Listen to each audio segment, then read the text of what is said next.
secreción de ácido que nos va a causar pues diferentes molestias. Y si yo la inhibo, pues todas esas molestias pues se cortan de raíz. Se dice que esos medicamentos inhiben el ácido, inhiben de manera, lo que se hace es la secreción de ácido. Si ustedes se fijaron en la lectura, incluso hablan de todas las horas que puede estar inhibida esta bomba, cómo puede estar bloqueada esta bomba. Y por eso es que generalmente a las personas se toman una pastilla generalmente en la mañana, y eso hace que le dure todo el día el control de esa secreción ácida.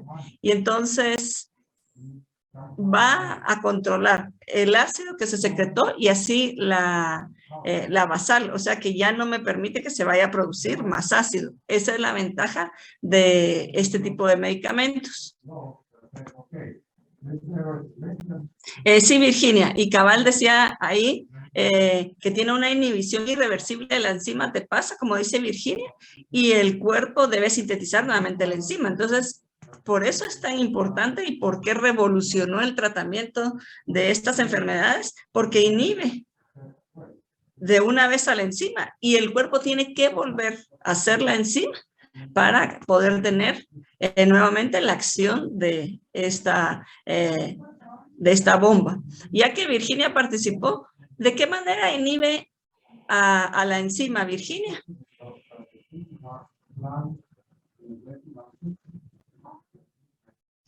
¿Por qué me dices tú que se tiene que volver a hacer la enzima?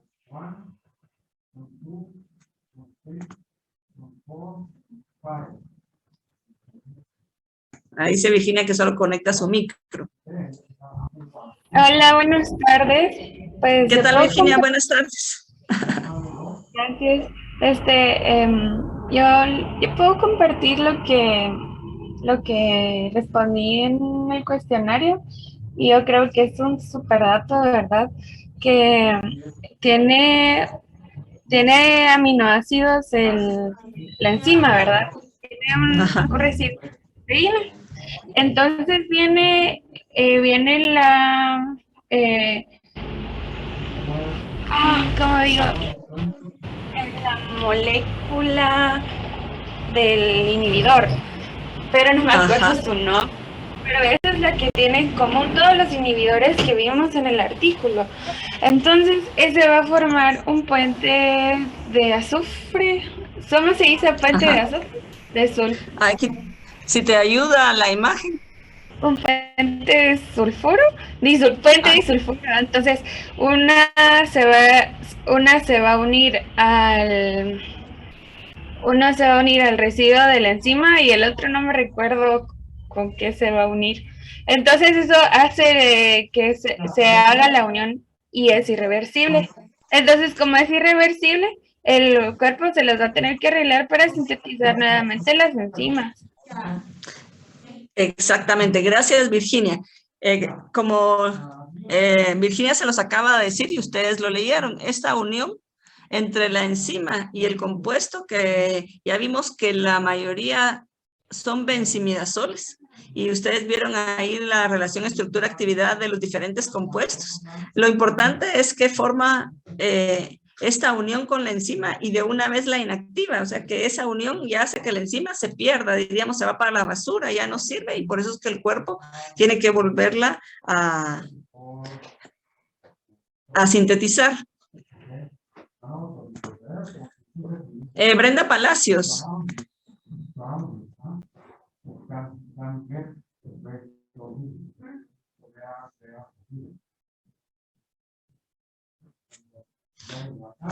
Brenda, buenas tardes.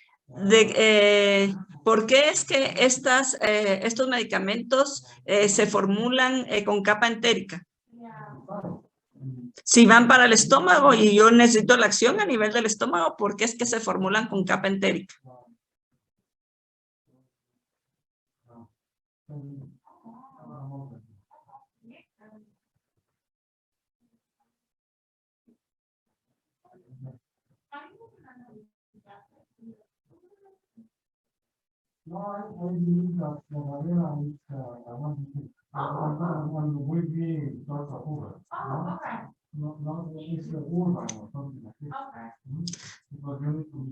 Brenda, no sé si por el medio ácido, pero si a eso van ellos, ¿qué es lo que pasa si yo no las formulo con capa entérica? Para pasar actos a través del estómago. ¿Y dónde van a tener su acción entonces?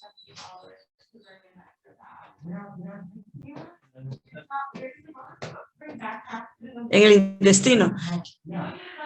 Andrés me está colaborando aquí, dice se absorberían antes de llegar al sitio de acción, exactamente, y realmente pues van a hacer su acción a nivel del estómago, pero si no tuvieran la capa entérica no podrían llegar al sitio de acción, sino que desde el momento que comienzan a entrar al estómago se absorberían, como dice Andrés. Entonces, por eso es importante la capa entérica.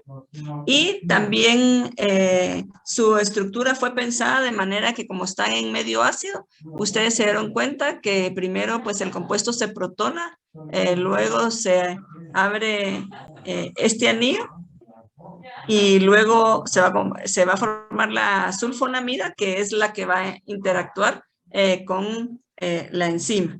Entonces, es importante estos pasos que son necesarios para que el compuesto tenga una acción. Ustedes vieron que entre los compuestos inhibidores de la bomba de protones está el omeprazol, el esomeprazol, el lansoprazol, pantoprazol. Y casi todos pues así terminan, ¿verdad? En prazoles, que son toda la familia de estos inhibidores de la bomba de protones. Ya últimamente, y creo que no está en su lectura, está el tenatoprazol. Y, ¿sí, Virginia? Sí, Virginia. Disculpe si puede regresar al anterior. Es que ya me queda más claro. Solo que significa el último paso, dice disulfidato. Ese es la unión disulfuro, la unión disulfuro que se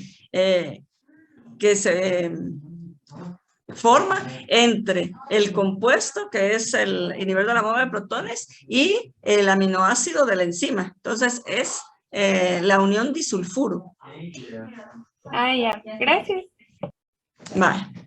Yo les estaba entonces indicando que ustedes vieron que la mayoría son benzimidazoles. Esa es la estructura general de los inhibidores de la bomba de protones. Sin embargo, ya se están estudiando e investigando otros compuestos y uno de los ejemplos es el tenatoprazol, que es el que tienen ustedes en la diapositiva. Este ya cambia porque ya no es un benzimidazol, es un anillo imidazopiridino y que pues es de los más novedosos que en Guatemala todavía no existe y tiene una vida media 7 veces mayor que los anteriores, que todos los benzimidazoles que ustedes estudiaron, y se está viendo para las personas que tienen enfermedades en las que hay una secreción gástrica muy fuerte y que se administra en la noche para que estas personas que tienen esa hipersecreción gástrica puedan dormir tranquilos durante toda la noche sin mayores molestias, sin que se despierten por esos reflujos ácidos que pues les puede ocasionar pues la enfermedad que padezcan. Entonces, este es uno de los más nuevos compuestos y pues siguen investigando. Yo siempre les menciono pues algunas de las nuevas moléculas, sobre todo porque ustedes pues todavía les falta un poquito para terminar la carrera y cuando ustedes comiencen a ejercer como químicos farmacéuticos, puede ser que ya tengamos otros compuestos y que ustedes sepan que pues nada es estático, sino que se trata como siempre, como le hemos enseñado en química medicinal, que los compuestos van a ir modificándose para obtener mejores compuestos. Entonces, este es un ejemplo de que ya se está haciendo un cambio de los benzimidazoles y se está teniendo estos resultados. Entonces, ya vimos diferentes fármacos que les podemos llamar antiulcerosos o que nos sirven para controlar el pH del estómago. Ya vimos a los inhibidores de la bomba de protones, que fueron los últimos. Empezamos con los antiácidos. Vimos los agonistas inversos o antagonistas H2 y cuál fue pues todos los caminos de su síntesis, los anticolinérgicos que van a interactuar con el receptor muscarínico y ahorita pues vamos a ver lo que son las prostaglandinas. Ya en días anteriores ustedes me mencionaron, o sea, si conocen cuál es la importancia de las prostaglandinas a nivel de la mucosa gástrica. Perdón. Las prostaglandinas, como se ven, como ustedes pueden ver en esta diapositiva, son ácidos grasos insaturados de 20 carbonos que derivan del ácido araquidónico. Las series E, F y la serie I se encuentran a concentraciones significativas en el tracto gastrointestinal. Y estas prostaglandinas tienen una acción inhibitoria del ácido gástrico basal y estimulado. O sea, del ácido gástrico que todavía no se ha secretado y el que ya se está secretando. Y además previenen lesiones ulcerogénicas, o sea, las úlceras que se forman porque hay irritación a nivel de la mucosa gástrica. Entonces, ya vimos nosotros, o sea, ya lo habíamos mencionado antes, que hay algunos tratamientos con fármacos antiinflamatorios no esteroideos que lo que van a hacer es que van a interrumpir la formación de prostaglandinas al inhibir las enzimas como la COX. Ya se ha mencionado anteriormente, creo que espero que todos lo tengan claro. Al momento de administrarlos, entonces también nos van a disminuir estas prostaglandinas que están a nivel de la mucosa gástrica. Por eso es que es importante conocer que estas prostaglandinas nos protegen la mucosa gástrica. Entonces,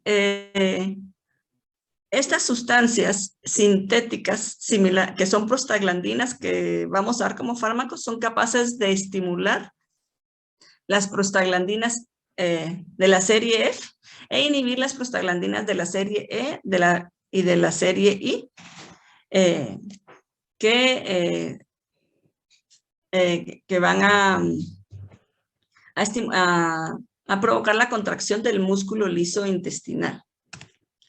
Entonces, un ejemplo de estas prostaglandinas que se dan para el tratamiento de hipersecreción gástrica o cuando pues hay úlcera gástrica o duodenal es el misoprostol. Como ustedes ven, yo aquí les agregué que se utilizan para prevenir úlceras gástricas en pacientes que están en tratamientos con antiinflamatorios no esteroideos. Este misoprostol es derivado de la prostaglandina E1.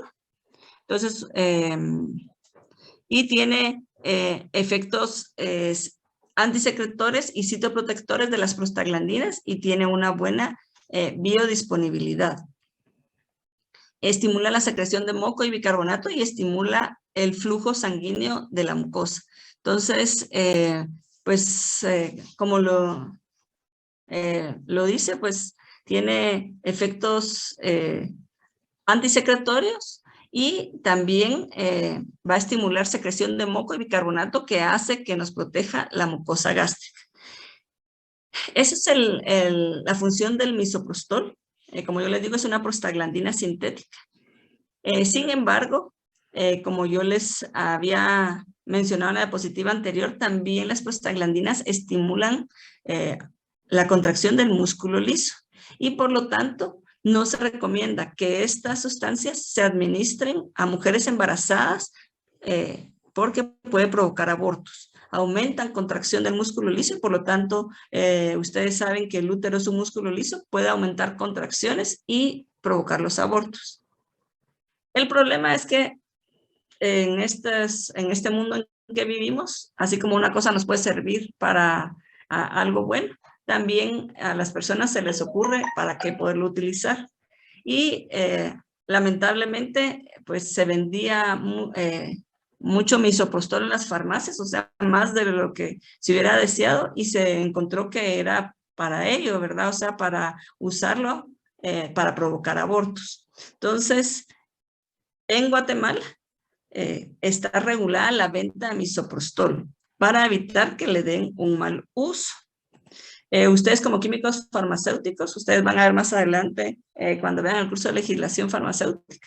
Ustedes, al ser directores técnicos de establecimientos farmacéuticos, mensualmente tienen que dar un reporte mensual de movimientos de estupefacientes y psicotrópicos. Más o menos ustedes ven aquí que más o menos el final del formulario.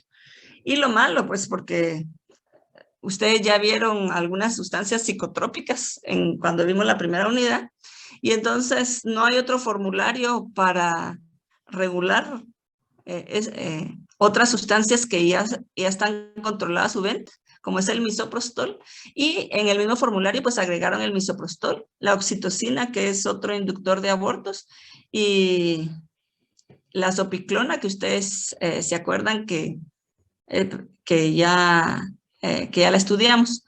En este caso, pues me interesa enseñarles a ustedes que en el mismo formulario están estas sustancias que actúan a nivel del sistema nervioso central, incluyeron el misoprostol, y si ustedes son directores técnicos de una farmacia, el misoprostol solo lo pueden despachar si la gente lleva receta y tienen que dejar la receta en la farmacia, y de esa manera ustedes pues hacen el reporte ante el Departamento de Regulación del Ministerio de Salud.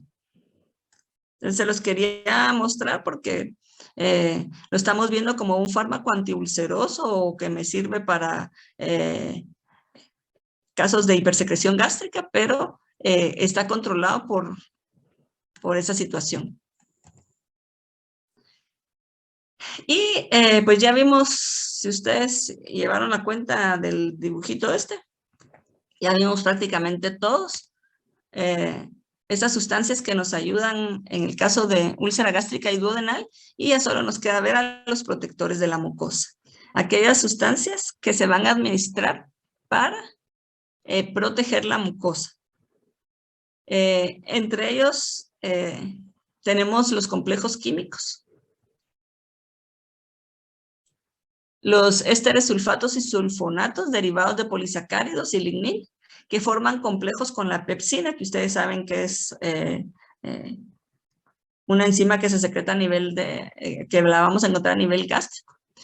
No tienen actividad proteolítica y no se absorben en el tracto gastrointestinal, y son inhibidores de la pepsina. Eso significa, como se dice la palabra, solo me protegen, solo me forman una capa en la mucosa gástrica. Prácticamente no se absorben, o sea, se absorben muy poco. Sin embargo, tienen la desventaja que pueden tener cierta acción anticoagulante. Entonces hay que advertirle, si se le da a una persona, pues hay que revisar que puede tener ese efecto anticoagulante. Sin embargo, estas acciones son separadas por variaciones estructurales. La actividad anticoagulante del sacárido sulfatado está relacionada con su tamaño molecular, y entonces en la mayoría de los que son disacáridos ya no se ve esta acción anticoagulante, solo aquellos que sean más grandes, una estructura más grande. Un ejemplo de ellos, y que es disacárido, es el sucralfato, que tal vez ustedes lo han oído, pues se menciona bastante entre medicamentos que se utilizan para tratar gastritis o hiperacideces gástricas. es el complejo de hidróxido de aluminio del éster octasulfato de la sucrosa. Entonces, aquí ustedes pueden ver cuál es la estructura química del sucralfato. Inhibe a la actividad de la pepsina y protege las ulceraciones dependiendo del grado de sulfatación. El sucralfato tiene tiene numerosos sustituyentes de hidróxido de aluminio, que son los que ustedes observan en esta parte, en todas estas radicales. Y lo que hace es formar, como está aquí, como una pasta a nivel de donde está la úlcera, donde está la herida, diríamos. Se une preferentemente al sitio de la úlcera, formando una capa protectora. Entonces, como la sucrosa tiene una carga positiva, se une con la carga negativa de las proteínas, y eso hace que esa unión a la úlcera sea pues bastante buena, y tiene ese efecto de protector de la mucosa. Al administrarlo con otros medicamentos puede disminuir la biodisponibilidad de esos medicamentos. Por eso el sabor feo, Virginia. Yo no lo siento tan feo, pero el sucralfato, pero sí tiene pues todas esas como es algo espeso para tomárselo, pero que puede ayudar a las personas cuando tienen pues esa hiperacidez gástrica, o cuando tienen mucho reflujo, o sea, cuando el ácido se regresa al esófago. Entonces les puede ayudar, pero hay que tomar en cuenta que por formar esa capa puede disminuir la biodisponibilidad de ciertos agentes, como lo que es la tetraciclina, la fenitoína, que es en el caso de las personas que tienen convulsiones, digoxina, que se utiliza para el corazón, y ven que con la cimetidina también. Sin embargo, ya vimos que la cimetidina pues ya no se usa tanto, ya hay otros agonistas inversos H2 que se utilizan más. Y una de las reacciones adversas es el estreñimiento. Andrés Franco, ¿por qué crees tú que causa estreñimiento?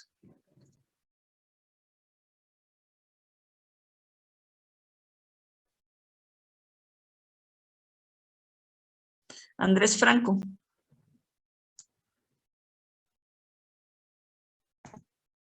Buenas tardes, Andrés. Yo estoy diciendo que el sucralfato, entre las reacciones adversas, es que causa estreñimiento. ¿Por qué crees tú que causa estreñimiento?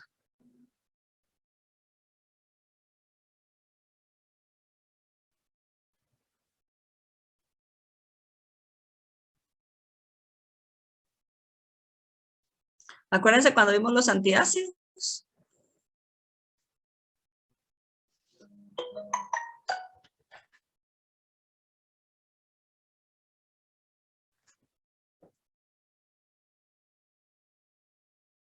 A ver, ¿quién se recuerda? Angélica, por el aluminio. Exactamente, acuérdense que nosotros vimos que entre los antiácidos está el hidróxido de aluminio y de magnesio, y que generalmente se usan juntos porque se van compensando las acciones que hacen, y vimos que el magnesio me causa diarrea y el aluminio tiene una acción diferente, o contraria, estreñimiento. Exactamente, gracias, Cristian, por el hidróxido de aluminio. Entonces, como yo les dije, que es un complejo de hidróxido de aluminio del éster octasulfato de la sucrosa, e incluso, en todos los radicales que ustedes pueden ver aquí, está el hidróxido de aluminio, que yo se los mostré después en esta diapositiva. La verdad es que el sucralfato ayuda no solo al proteger la mucosa, como hace esta capita sobre la úlcera, hace que se vaya curando un poco más rápido la úlcera cuando ya las personas pues tienen las úlceras, ¿verdad? Porque no solo tienen la hipersecreción, sino que ya a las personas se les ha formado la úlcera y el sucralfato ayuda en ello. Otro compuesto que me sirve de protector de la mucosa es subsalicilato de bismuto. Este no tiene una capacidad neutralizante significativa. Por eso no lo estamos viendo como un antiácido, sino que más que todo como un protector de la mucosa. También, igual que el sucralfato, inhibe la pepsina, que es una enzima proteolítica activa en medios ácidos. Entonces, como yo lo que quiero es que se me cure las úlceras, yo lo que menos quiero es que haya una acción proteolítica como la enzima, sino yo quiero que se vaya sanando o cicatrizando, diríamos así en un lenguaje más coloquial, esa úlcera que se me ha formado. Aumenta la secreción de prostaglandinas, moco y bicarbonato. Entonces, eso me ayuda a proteger la mucosa del estómago, interactúa con las proteínas del carácter necrótico de la úlcera, igual como les expliqué en el sucralfato, y forma una barrera. Y si ustedes leyeron un artículo del Helicobacter pylori, ustedes vieron que el subsalicilato de bismuto se incluye en los tratamientos para el Helicobacter pylori porque también tiene una actividad antimicrobiana directa contra el Helicobacter pylori. Y este es el subsalicilato de bismuto. Aquí ustedes ven la estructura. Y es lo que pues se conoce como peptobismol más comúnmente y otro montón de genéricos que ya hay en el mercado. El ion bismuto disuelto tiene una acción antiséptica y protectora de la mucosa. Se usa para la diarrea del viajero, que le llaman, o sea que yo lo tomo para ya, porque lo que hace es que hace que las heces adquieran ya mayor consistencia y por lo tanto no hay necesidad de salir corriendo al baño si alguien tiene diarrea, sino que el subsalicilato de bismuto pues ayuda para eso. Cuando se toma hay oscurecimiento de las heces y de la lengua, entonces no es de asustarse, sino se sabe que por el bismuto que tiene pasa eso. Y lo que se recomienda es que se use solo por periodos cortos, así por una necesidad, porque tengo que hacer algo específico y algo me cayó mal para el estómago y tengo diarrea, pues entonces, y también como protector de la mucosa en periodos cortos. Siempre es con cuidado y además como es un subsalicilato que las personas alérgicas al ácido acetil salicílico pues deben evitar tomarlo porque les puede dar alergia también. Y si ustedes se acuerdan, vieron a los agentes procinéticos como la metoclopramida. Eso ya lo vieron, solo se los mencionaba.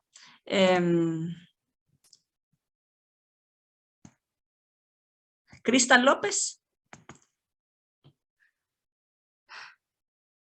Cristal López. Cristal López.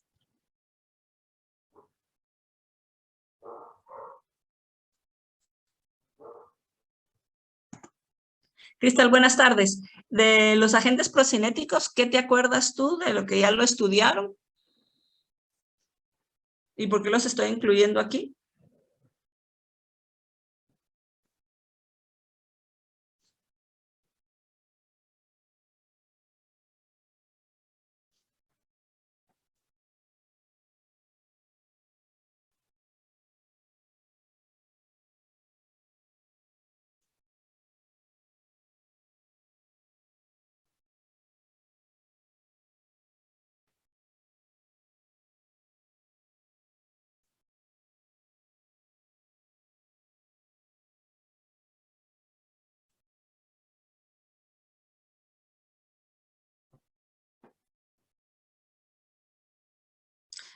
No sé si algún voluntario, Cristal, ya me contestó.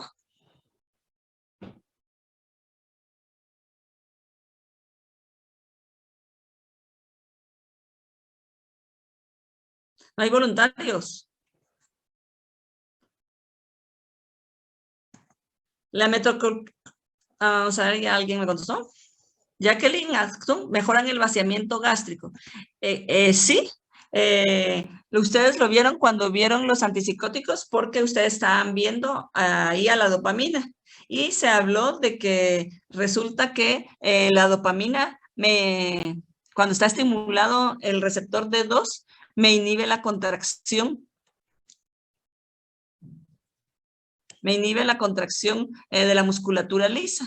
Entonces, si yo doy un antagonista, que era como la metoclopramida, eso va a hacer que haya mayor motilidad, me ayuda al vaciamiento gástrico y generalmente eso me va a ayudar para casos de reflujo gastroesofágico. Si ustedes se recuerdan y lo que vimos al principio de esta unidad, yo les mencioné que una de las enfermedades en el que está uno de los padecimientos es el reflujo gastroesofágico y no habíamos visto cosas tan específicas. Y la metoclopramida, siendo un antagonista dopaminérgico y ayudando a esa contracción de la musculatura lisa a nivel del estómago y el intestino delgado, que es donde más actúa.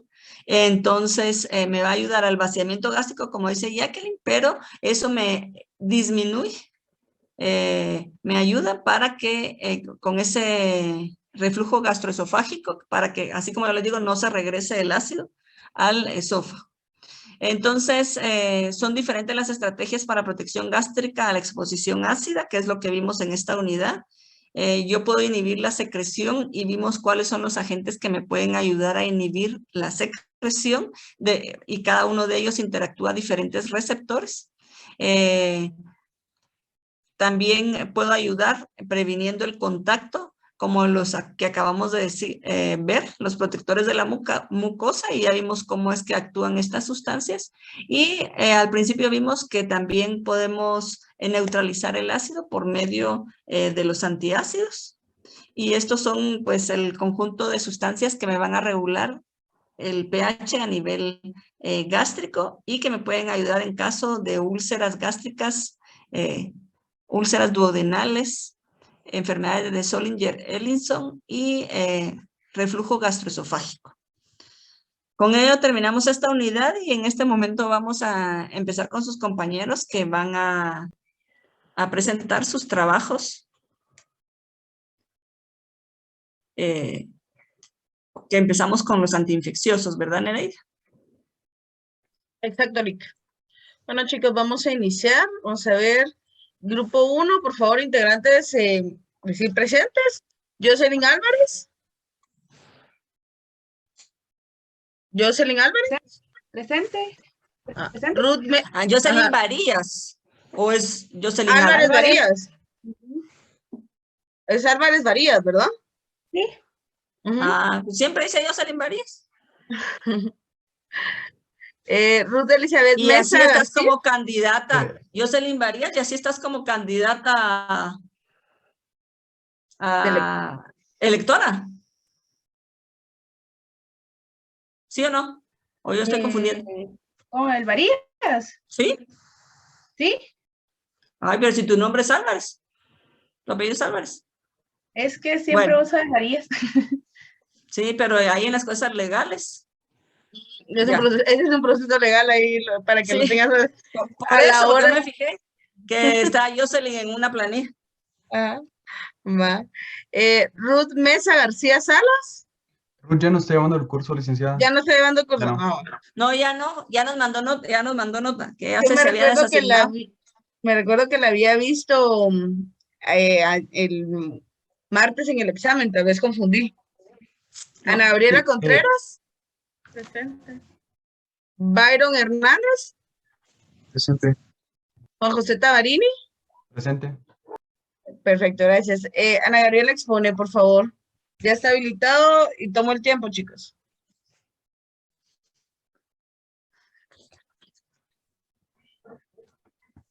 Bueno, muy buenas tardes. Nosotros somos el grupo número 1 y nuestro tema de exposición son los antiprotozoarios. Primero vamos a iniciar con algunas características generales y vamos a hablar de los protozoos que se incluyen dentro del subreino del protozoa y constituyen los organismos más primitivos que existen. La mayoría de ellos son unicelulares y eucariotas. Estos pueden reproducirse de manera sexual o asexual y tienen una alimentación heterótrofa, es decir, que son capaces de transformar el carbono inorgánico en carbono orgánico. y viven libremente como parásitos en los humanos y los animales. Ahora, los agentes antiprotozoarios son sustancias que erradican los parásitos protozoarios y ejercen su efecto principalmente al eliminar o suprimir su crecimiento mediante diversos mecanismos que van a depender de la potencia, la toxicidad, la estructura y otros factores. Para hablar un poco de las propiedades físicas y químicas de cada uno, vamos a hablar primero del 5-nitroimidazoles, el cual es un compuesto sólido de color blanco que se absorbe por vía oral. El atobacona, que su forma física se presenta como un polvo sólido de color amarillo o naranja, que es insoluble en agua. El benzimidazol, que este compuesto es de un aspecto de polvo amarillento y poco soluble en metanol y muy poco soluble en alcohol. Y el antimonio, que en su forma elemental es un sólido cristalino de color blanco plateado, el cual es insoluble en agua. Siguiente, por favor. Ahora vamos a hablar de lo que es el mecanismo de acción. Primero, los 5-nitroimidazoles. En términos generales, esta familia entra por difusión pasiva a través de la pared celular del parásito, donde el grupo nitro del fármaco capta electrones de la ferredoxina del parásito y este se va a reducir formando un compuesto muy reactivo que va a interaccionar con el ADN del parásito, modificando la estructura del ADN y como consecuencia se va a inhibir la síntesis de ácidos nucleicos, provocando así la muerte del parásito. La tobacona actúa inhibiendo el complejo del citocromo BC1, el complejo 3, e inhibe el sistema de transporte de electrones en el complejo del citocromo BC. Esto se traduce en una inhibición de la síntesis del ATP y de los ácidos nucleicos del protozoo. El benzimidazol es un derivado nitriimidazol, perdón, que interfiere con la síntesis proteica y del ARN, activando el grupo nitrógeno, alquilando el ADN, donde va a dañar el ADN mitocondrial. Y por último el antimonio, que se une a los restos sulfidrilo, formando un conjugado con tripanotiona que le permite resistir al estrés oxidativo que rodea la célula infectada y que inhibe la enzima tripanotiona reductasa, las enzimas glucolíticas y la oxidación de los ácidos grasos, produciendo el descenso de la fosforilación de ADP y ATP. Ahora vamos a hablar sobre lo que es la relación estructura-actividad. Siguiente, por favor. Primero los 5-nitroimidazoles. En los 5-nitroimidazoles del grupo nitro en posición 5 es imprescindible para esta actividad y una cadena alifática en posición 1 activa los compuestos con mayor actividad antiparasitaria siempre y cuando exista un metilo en la posición 2 y la adición de un éter bencílico a la estructura central que hace la actividad disminuya significativamente y de ser así esto no tendrá ninguna actividad aeróbica contra el Mycobacterium tuberculosis. Siguiente, por favor. Para la tobacona, el isómero trans es más potente que el isómero cis, donde la presencia de un éter y el éster en un hidroxilo presenta la actividad potente antipalúdica. Y respecto al grupo R, una cadena R menor a 8 carbonos no afectará la actividad del compuesto y las cadenas insaturadas y aromático halogenado no modifican su actividad. Siguiente, por favor. El benzimidazol. Este es un derivado de los 2-nitroimidazoles que contiene el grupo nitro, que es la clave para su actividad. La introducción de este grupo provoca que el compuesto presente 5 veces más la potencia que el metronidazol. Siguiente, por favor. Para el antimonio, como está comercialmente disponible, se sugiere que las dos moléculas de la meglumina se coordinan con un solo átomo de antimonio que le ayuda en su geometría simétrica y por lo tanto ayuda a las características de absorción. Los compuestos polares en posición 1, 3 y 5 mantienen en equilibrio las solubilidades y disminuyen la toxicidad. Para los usos terapéuticos, primero los 5-nitroimidazoles son agentes empleados como antiprotozoarios de amplio espectro que inhiben el crecimiento de bacterias aerobias y anaerobias. El benzimidazol es utilizado como antiparasitario principalmente en el tratamiento de Chagas La tobacona tiene actividad contra la neumonía y en combinación con el Probonil tiene actividad contra la malaria por P. falciparum. También se ha descubierto que puede reducir la infección por SARS-CoV-2, que aún se encuentra bajo estudio y no se ha comprobado al 100%. Y el antimonio, que está indicado como un antiparasitario para el tratamiento de leishmaniasis cutánea y visceral.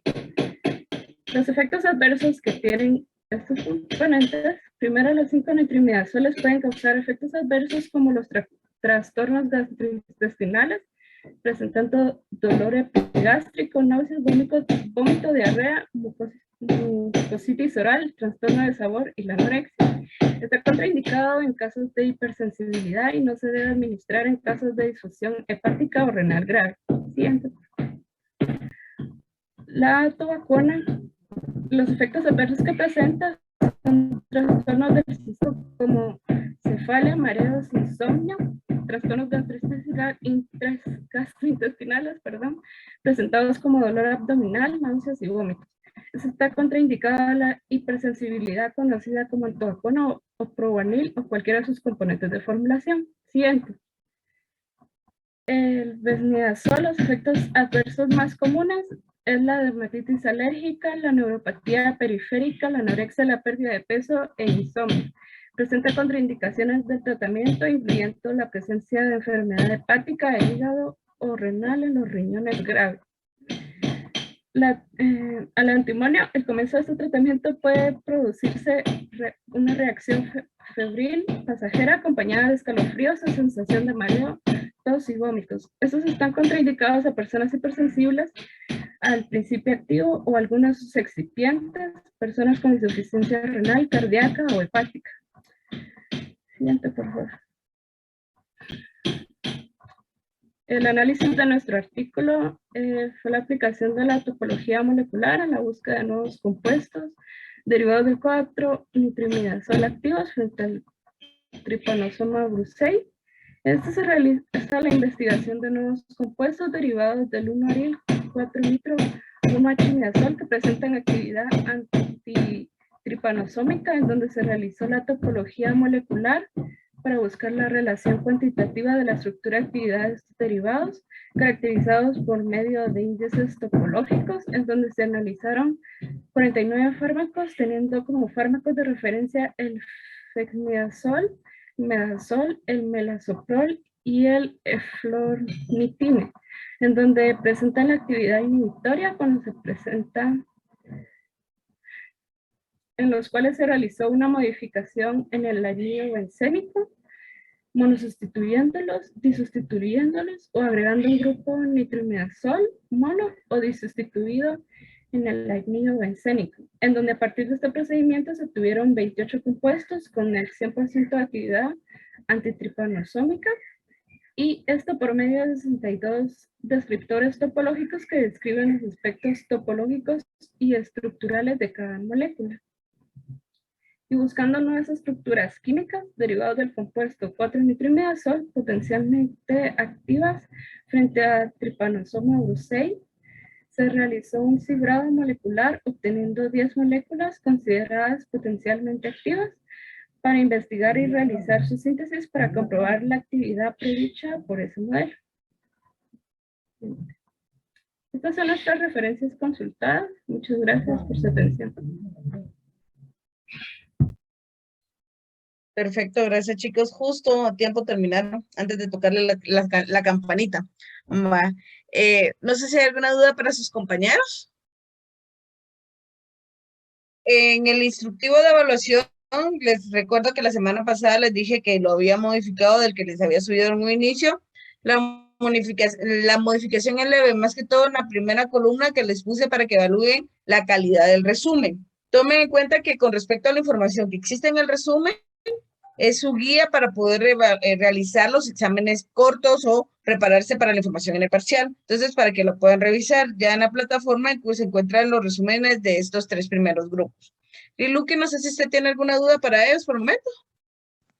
Como duda, no, solo una observación, porque pusieron que el antimonio se estaba estudiando contra el COVID-19, pero pues aquí estamos viendo a gente como antiprotozoario, Y pues la verdad que no sé si se está estudiando contra COVID-19, pero pues COVID-19 es un virus.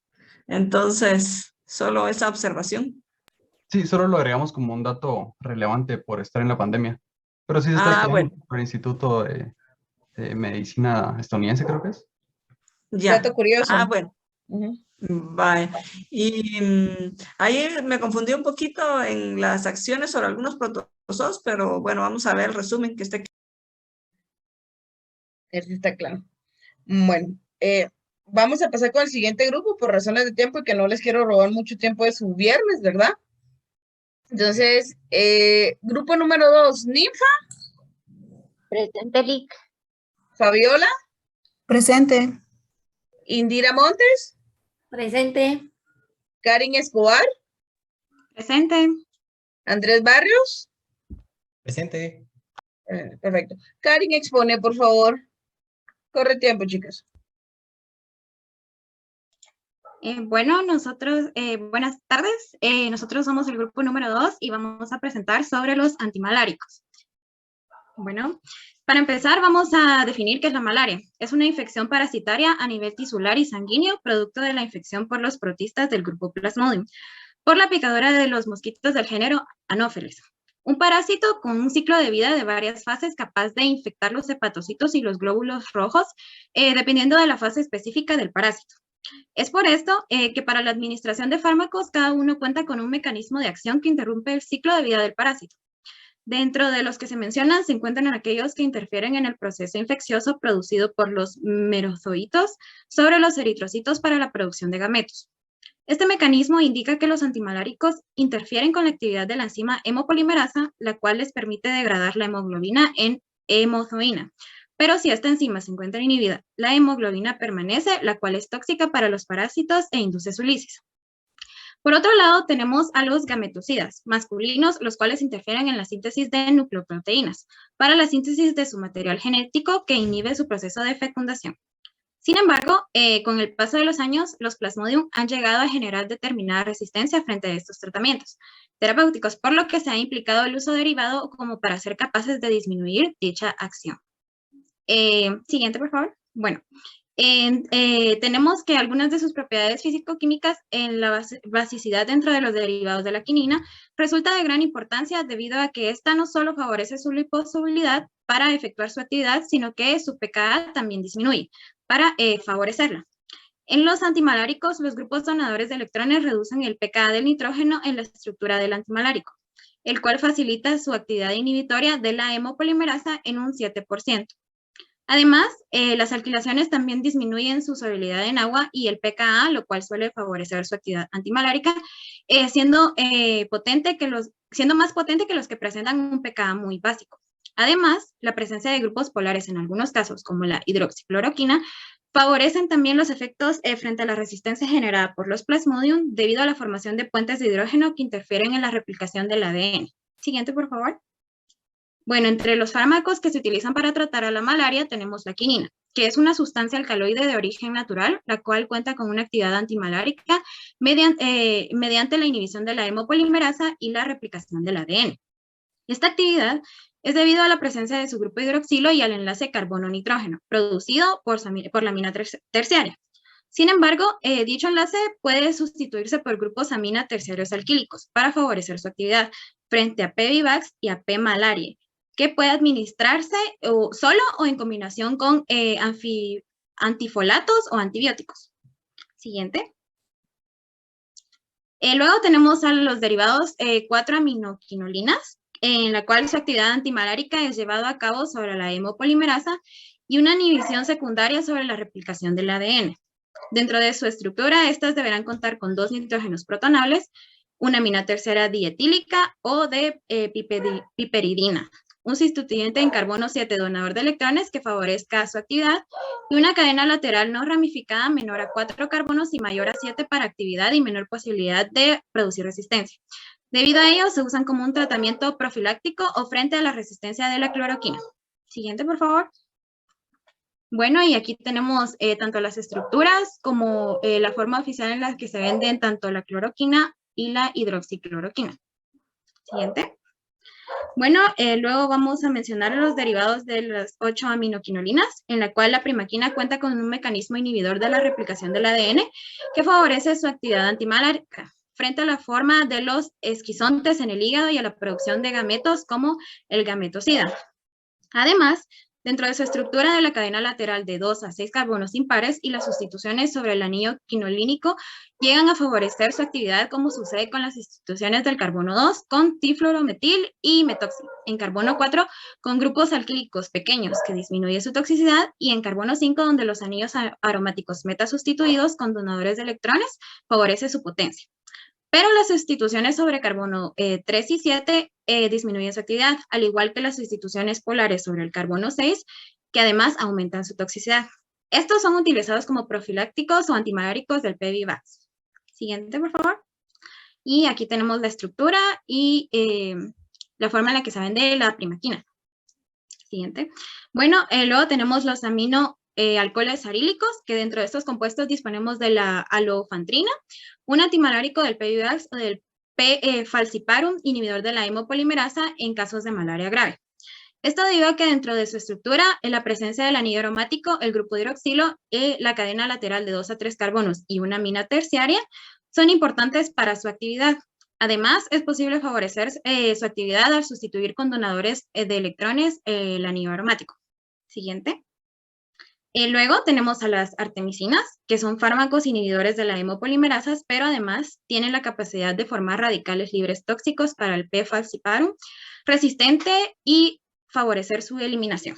Esta actividad se debe a la presencia del grupo peróxido en su estructura, la cual no puede faltar, al igual que los grupos ceto-enólicos sobre el carbono 10, y su actividad también es favorecida cuando el carbono 3 y el carbono C 9A presentan sustituciones voluminosas, pero en el carbono 9A las cadenas no podrán ser tan largas, sino se disminuirá su actividad, así como si hubiesen sustituciones sobre el carbono 9B. Siguiente, por favor. Y aquí tenemos a las artemisinas, sus estructuras y la forma en la que se vende.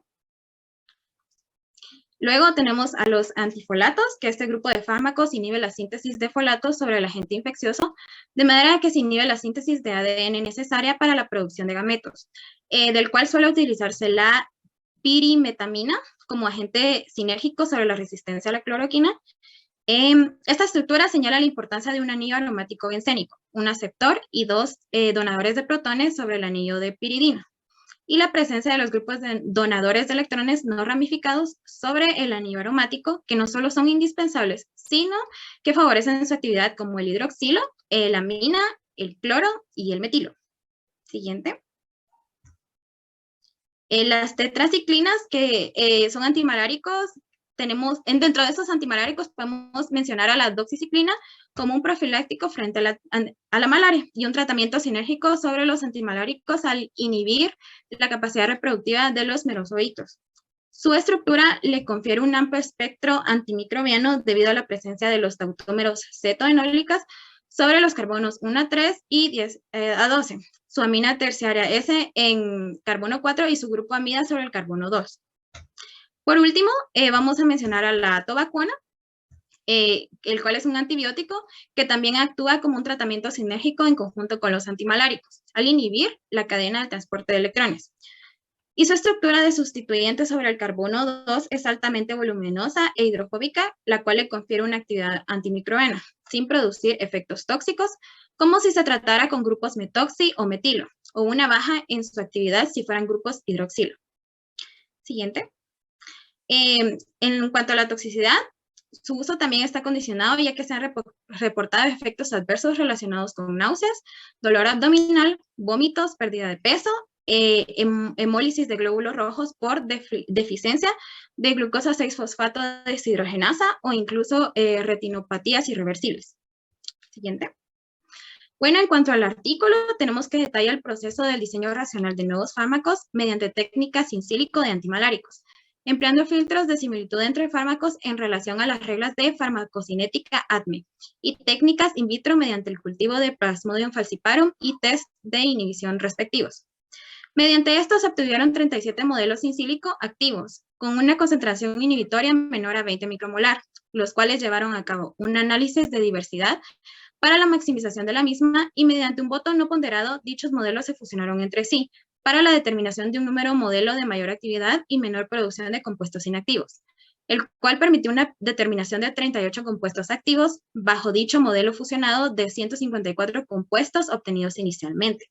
Y en cuanto a los ensayos in vitro, se determinó que la 7,8-dihidroxiflavona, el ursodiol y el clorhidrato de coralina presentan una citotoxicidad inespecífica sobre los cultivos de Plasmodium, que no se encontraba reportada previamente como inhibidores de enzimas digestivas de la hemoglobina o interferentes sobre la replicación del ADN. Muchas gracias y estas fueron las referencias que utilizamos. Perfecto, gracias chicos, también justo tiempo antes de tocar el timbre. No sé si existe alguna duda para sus compañeros en general. ¿No? ¿Ligluque? No. Perfecto. Bueno, por razones de tiempo, voy a pasar ahorita al siguiente grupo y me reservo mis preguntas para el corto. Vamos a ver, grupo número 3. A ver, Kevin Hans. Bien, presente. Stephanie Sofía. Presente. Jacqueline Axtún. Presente, Lick. Y Luisa Vega. Presente. Perfecto. Kevin, expone, por favor. Muy bien.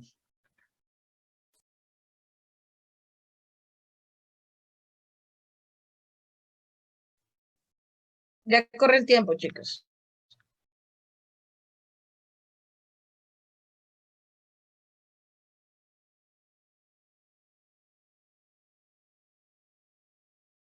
En lo que carga lo de sus compañeros, ahorita voy a pasar el link de asistencia por el chat para que estén atentos.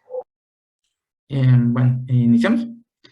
Nosotros somos el grupo número 3 y tenemos a nuestro cargo la exposición de agentes antiinfecciosos, en especial los antihelmínticos. Siguiente, por favor. Primero tenemos las características generales. Para entrar en materia, primero debemos de conocer lo que son los helmintos. Estos son organismos parasitarios que se clasifican según su filo como platelmintos, que son los cestos y los tremátodos, y los nemaltelmintos, que son los nemátodos. Estos son causantes de diversas enfermedades, como la triquinosis, la teniasis, ascariasis, entre algunas otras. Por ejemplo, en el caso de la ascariasis, es la más común de las infecciones por nematodos y afecta a más de 1.200 millones de personas en todo el mundo. Los síntomas pues pueden variar de diferentes helmintos, pero en general se puede producir, por ejemplo, fiebre, tos, sibilancias, cólicos abdominales, náuseas, vómitos, trastornos de crecimiento y malnutrición e incluso la muerte. Tenemos los medicamentos antihelmínticos, que estos son los que se utilizan para tratar la helmintiasis, a promover la eliminación del parásito, ya sea por la muerte o por la expulsión de la carga parasitaria. Y se pueden clasificar en diversas familias, como los benzimidazoles, las salicilanilidas, los imidazotiazoles y lactonas macrocíclicas. Siguiente, por favor. Acá en pantalla podemos observar las diferentes formas de preparación de estos medicamentos. En el caso de los benzimidazoles, tenemos que se hace a través de una reacción, la reacción de Phillips, que parte de una ortofenilendiamina con un compuesto carbonilo, mediante la deshidratación con un ácido fuerte como ácido clorhídrico. En el caso de las salicilanilidas, la reacción se da en dos pasos. Primero se mezcla el ácido salicílico con clorobenceno y luego se reacciona con nitroanilina a temperaturas altas en presencia de fósforo para formar el oxicloruro, también conocido como la niclosamida. Tenemos los imidazotiazoles, que esto se realiza por la síntesis de Debus radiceuki. Esto trata de una condensación de un bencilo con un benzaldehído en presencia de amoníaco. Y finalmente las lactonas macrocíclicas, que en la actualidad se han producido mucho por reacción de ácidos grasos insaturados en dos pasos. Primero una esterificación y luego una metatesis de cierre del anillo, también conocida como RCM en alcohol etílico. Acá pues han habido diferentes síntesis a lo largo del tiempo con muy buenos rendimientos, pero la que estamos proponiendo como alternativa que encontramos en el artículo, pues es más amigable, ¿verdad? Luego, siguiente por favor.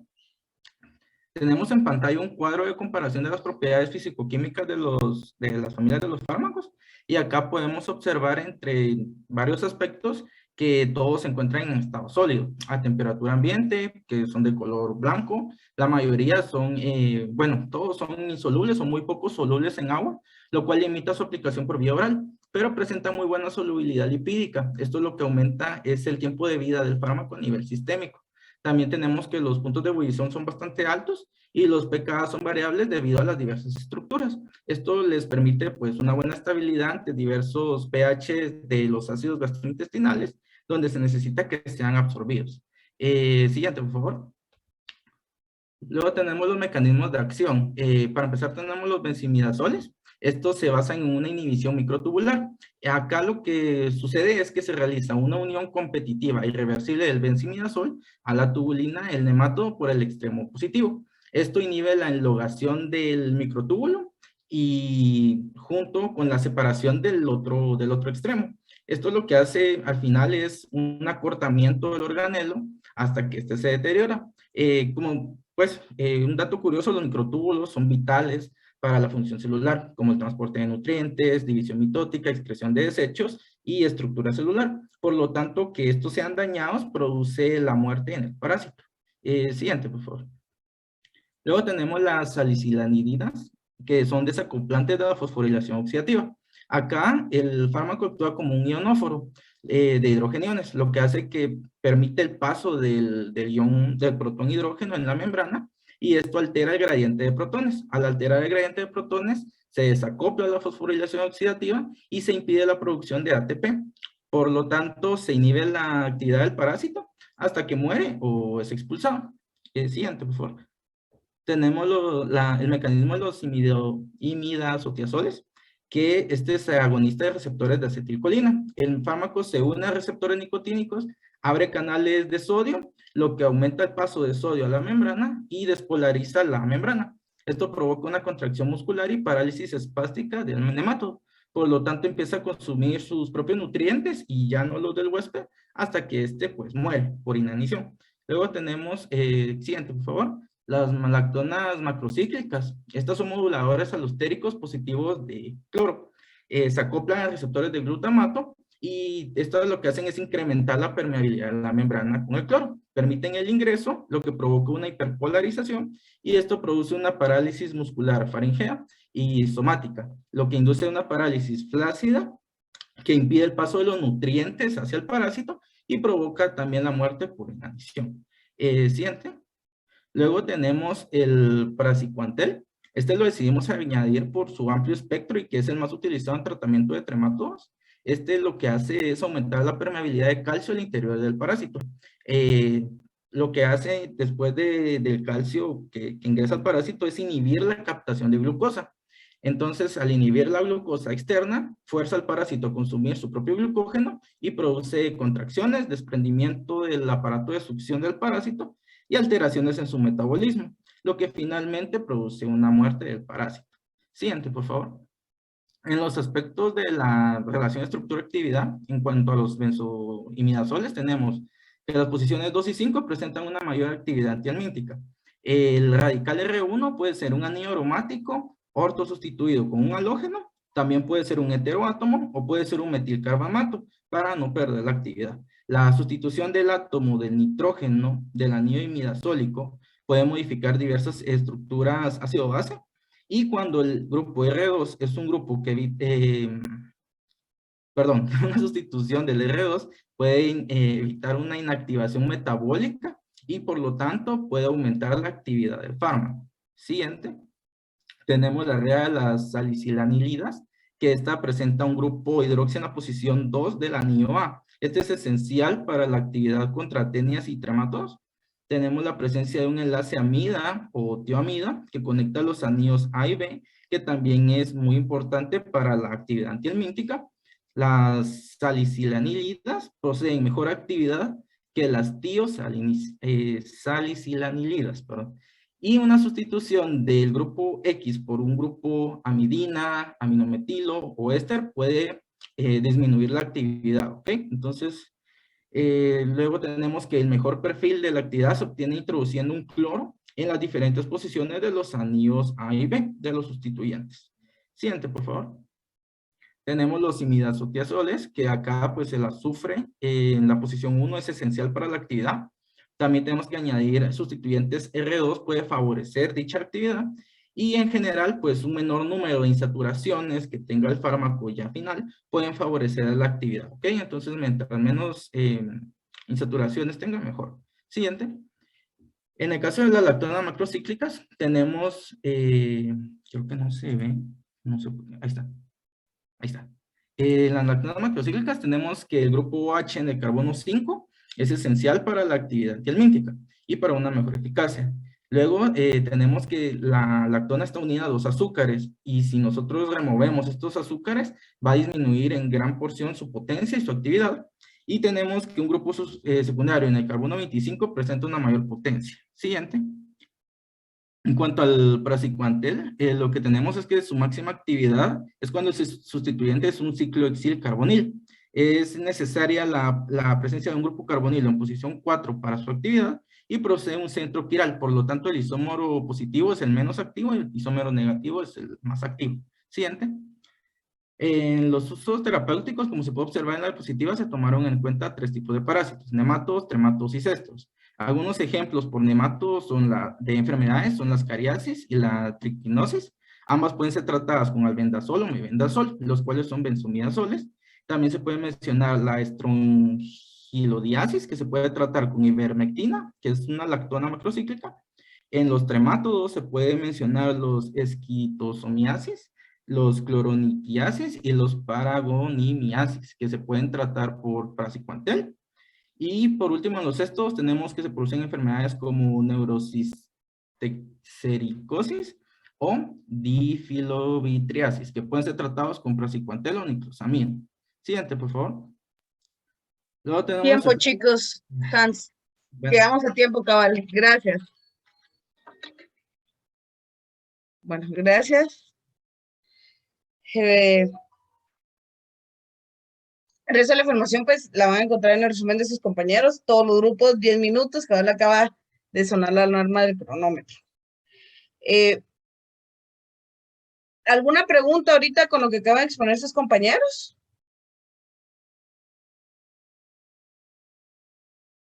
Solo para que lo tomen en cuenta, si algún tema no lo expusieron, ¿cómo evaluar? Evalúan sobre 10 puntos.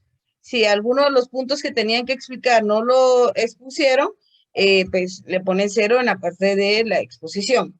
Bueno. ¿El gluque algo para, en general?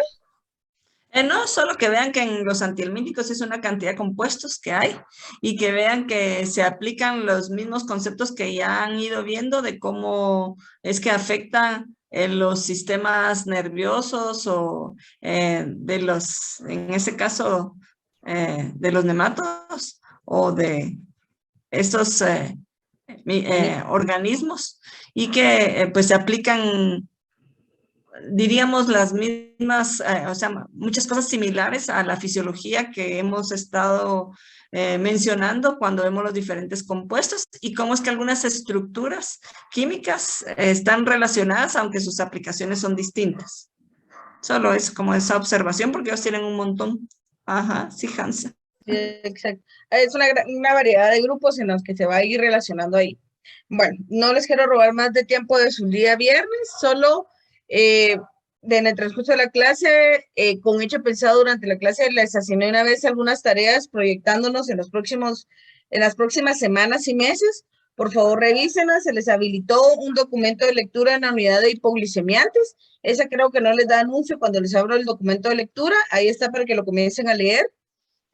Hay un video asignado de eso, una actividad cardiovascular y diurética. No es para la próxima semana, pero sí es necesario que se vayan organizando poco a poco. Por nuestra parte, creo que sería todo para esta semana. Esperamos que hayan tenido una buena semana de parciales, que logren descansar un poco y nos vemos la próxima semana. ¿Sí, Andrés? Es que quería aprovechar de una vez para preguntar una duda que me surgió cuando estaba haciendo los diagramas de flujo de la próxima semana de la analorfina, el fluoridato de analorfina. Fíjese que estaba revisando el ensayo del del análisis ultravioleta para identificación, pero no dice un criterio, entonces no sabía si considerarlo como hacer el análisis completo y que coincidiera tanto el estándar como la muestra, o considero la longitud cuando de onda que es dice la barrido valoración. asumo que es barrido espectrofotométrico. Ajá, un barrido, porque no dice, Cuando bueno, el no barrido dice es nada. ¿Qué te dicen? Sí, Bueno, es que te solo manda el dice, capítulo general. ajá, el 197U, que dice haga pues, un análisis de entre 200 y 400 nanómetros usando una solución de 101, algo así. Pero solo eso dice. Y cuando lees el capítulo general de esa técnica, te dice que cabal lo que ahí se está evaluando o es una comparación del barrido de la banda con respecto al estándar.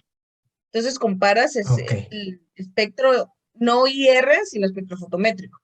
Lee el capítulo general completo, ahí está la especificación. está bien. Gracias, licenciada. Va.